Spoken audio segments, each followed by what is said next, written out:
नमो ब्रह्मण्य देवाय गो ब्राह्मण हिताय च जगद्धीताय कृष्णाय गोविंदाय नमो नमः। जय भगवान कृष्ण।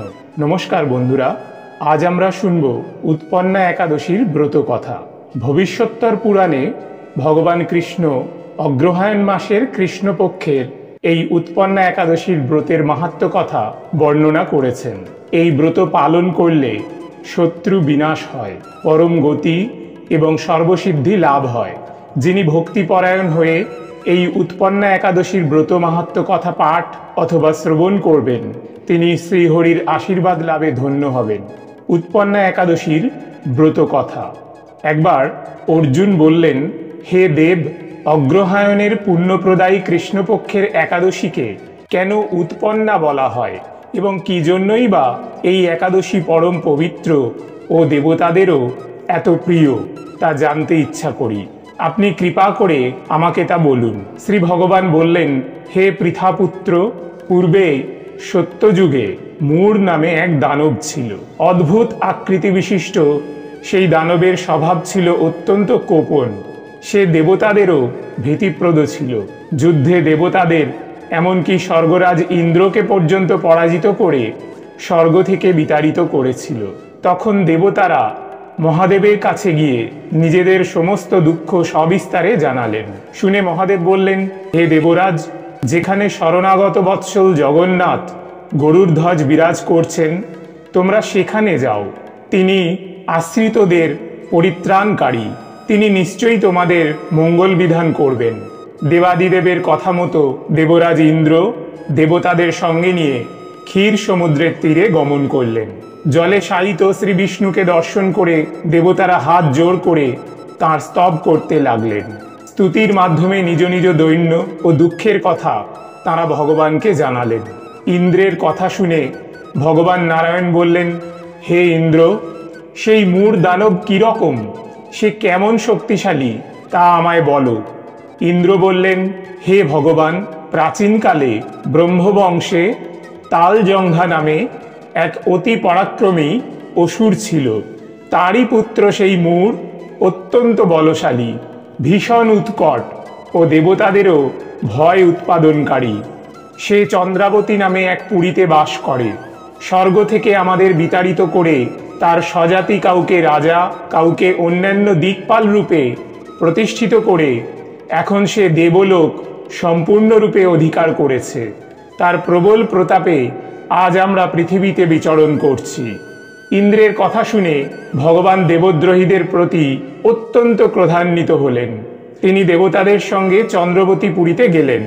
सेई दैत्यराज श्री नारायणके दर्शन करे पुनः पुनः गर्जन करते लागलो। देवता और असुरदेर मध्य तुमुल युद्ध शुरू हये गेल। तखन युद्धक्षेत्रे श्री नारायण के एका देखे सेई दानव ताके दाड़ाओ दाड़ाओ बोलते लागलो। श्री भगवानও क्रोधे गर्जन करे बोलें, रे दुराचार दानव, आमार बाहुबल देख। এই বলে অসুর পক্ষীয় সমস্ত যোদ্ধাদের দিব্য বাণের আঘাতে নিহত করতে লাগলেন। তখন তারা প্রাণ ভয়ে নানা দিকে পালাতে লাগলো। সেই সময় নারায়ণ দৈত্য সৈন্যদের মধ্যে সুদর্শন চক্র নিক্ষেপ করলেন। ফলে সমস্ত সেনা ধ্বংসপ্রাপ্ত হলো। একমাত্র মূঢ় অসুরই জীবিত ছিল। সে অস্ত্রযুদ্ধে নারায়ণকেও পরাজিত করল। তখন নারায়ণ দৈত্যের সাথে বাহুযুদ্ধে লিপ্ত হলেন। এইভাবে দেবতাদের হিসাবে 1000 বছর যুদ্ধ করেও ভগবান তাকে পরাজিত করতে পারলেন না। তখন শ্রীহরি বিশেষ চিন্তান্বিত হয়ে বদ্রিকা আশ্রমে গমন করলেন। সেখানে সিংহাবতী নামে একটি গুহা আছে। এই গুহাটি একদ্বার বিশিষ্ট এবং 12 যোজন অর্থাৎ 86 মাইল বিস্তৃত। ভগবান বিষ্ণু সেই গুহার মধ্যে শয়ন করলেন। সেই দৈত্য তখন তার পিছন পিছন ধাবিত হয়ে গুহার ভিতরে প্রবেশ করল। সে বিষ্ণুকে নিদ্রিত বুঝতে পারল। অত্যন্ত আনন্দিত হয়ে ভাবতে লাগলো, আমার সাথে যুদ্ধে পরাজিত হয়ে বিষ্ণু এখানে গোপনে শুয়ে আছে, এখন আমি তাকে অবশ্যই বধ করব। দানবের এই রকম চিন্তার সঙ্গে সঙ্গে শ্রী বিষ্ণুর শরীর থেকে একটি কন্যা উৎপন্ন হলো। এই কন্যাই उत्पन्ना एकादशी। তিনি রূপবতী, সৌভাগ্যশালিনী, দিব্য অস্ত্রশস্ত্রধারিণী ও বিষ্ণু তেজ সম্ভূতা বলে মহাপরাক্রমশালী ছিলেন। দৈত্যরাজ সেই স্ত্রীরূপিণী দেবীর সাথে তুমুল যুদ্ধ শুরু করল। কিছুকাল যুদ্ধের পর দেবীর দিব্য তেজে অসুর ভস্মীভূত হয়ে গেল। তারপর বিষ্ণু জেগে উঠে সেই ভস্মীভূত দানবকে দেখে বিস্মিত হলেন। এক দিব্য কন্যাকে তার পাশে হাত জোড় করে দাঁড়িয়ে থাকতে দেখলেন। বিষ্ণু বললেন, হে মহাপরাক্রান্ত উগ্রমূর্তি, এই মূঢ় দানবকে কে বধ করল? যিনি একে হত্যা করেছেন তিনি নিশ্চয়ই প্রশংসনীয় কর্ম করেছেন। সেই কন্যা বললেন, হে প্রভু, আমি আপনার শরীর থেকে উৎপন্ন হয়েছি। আপনি যখন ঘুমিয়েছিলেন তখন এই দানব আপনাকে বধ করতে চেয়েছিল, তা দেখে আমি তাকে বধ করেছি। আপনার কৃপাতেই আমি তাকে বধ করতে পেরেছি। এ কথা শুনে ভগবান বললেন, আমার পরাশক্তি, তুমি একাদশীতে উৎপন্ন হয়েছ, তাই তোমার নাম হবে একাদশী। আমি এই ত্রিলোকে দেবতা ও ঋষিদের অনেক বর প্রদান করেছি। হে ভদ্রে, তুমিও তোমার মনোমতো বর প্রার্থনা করো, আমি তোমাকে তা প্রদান করব।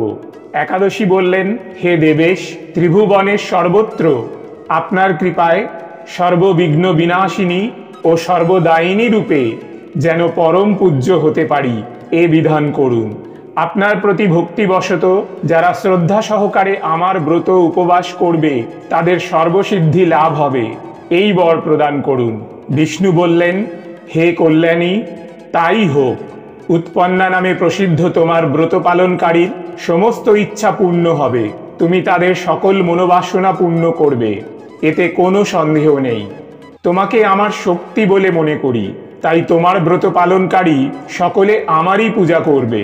এর ফলে তারা মুক্তি লাভ করবে। তুমি হরিপ্রিয়া নামে জগতে বিখ্যাত হবে। তুমি ব্রত পালনকারীর শত্রু বিনাশ, পরম গতি দান এবং সর্বসিদ্ধি প্রদান করতে সমর্থ হবে। ভগবান বিষ্ণু এইভাবে উৎপন্না একাদশীকে বরদান করে অন্তর্হিত হলেন। সমস্ত ব্রতকারী দিবারাত্রি ভক্তিপরায়ণ হয়ে এই উৎপন্না একাদশীর উৎপত্তির কথা শ্রবণ কীর্তন করলে শ্রীহরির আশীর্বাদ লাভে ধন্য হবেন। অথ উৎপন্না একাদশী ব্রত কথা সমাপ্ত। জয় একাদশী মাতার জয়, জয় ভগবান কৃষ্ণের জয়, জয় গুরুদেবের জয়।